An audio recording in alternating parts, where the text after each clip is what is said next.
Mutual ஃபண்டில் invest பண்ணுற அத்தனை பேருக்கும் ஒரே ஒரு விஷயம், அலசலோட அலசல் அப்படியே அலசிட்டே இருப்போம். என்ன விஷயம் அப்படின்னா, எக்ஸ்பென்ஸ் ரேஷியோ. எக்ஸ்பென்ஸ் ரேஷியோன்னு என்ன சார்? ஏன் சார் இதில் இவ்வளோ கன்ஃபியூஷன்? ஏன் இது ஒரு பெரிய பிரச்சனையாக இருக்குது?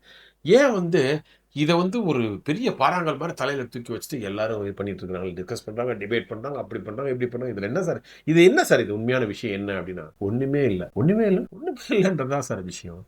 இதை இவ்வளோ பெருசாக்கிட்டு அப்படியா சொல்றீங்க? எனக்கு அப்படி தோணல. ஒன்றும் பிரச்சனை கிடையாது. நான் இந்த எக்ஸ்பென்ஸ் ரேஷியோ பற்றி டீட்டெயிலா இதோட இன்ட்ரிகசிஸ் என்ன, இதுல இப்படி இருக்குமா இல்ல அப்படி இருக்குமா இல்ல மேல இருக்குமா இல்ல கீழே இருக்குமா, இது எக்ஸாக்ட்லா மியூச்சுவல் ஃபண்ட்ல எந்த இடத்துல இதை நம்ம வைக்கணும் அப்படிங்கறது தெளிவான ஒரு பார்வையை நான் ஒரு வீடியோவை நான் ரிலீஸ் பண்ணியிருக்கேன். அதோட டிஸ்கிரிப்ஷன் நான் லிங்க்ல கொடுத்துருக்கேன். கிளிக் பண்ணிட்டு அந்த லாங் வீடியோவை பாருங்க. லாங் வீடியோ பார்த்தீங்கன்னா உங்களுக்கே கண்டிப்பா தெரியும், எக்ஸ்பென்ஸ் ரேஷியோனா இதுதானா, நாம நம்ம இப்படி எல்லாம் நினைச்சிட்டு இருந்தோமே, ஆக்சுவலா இதுதான் போல இருக்கு அப்படிங்கிற ஒரு தெளிவான பார்வை உங்களுக்கே வந்துவிடும். ஓகேங்களா? நன்றி, வணக்கம்.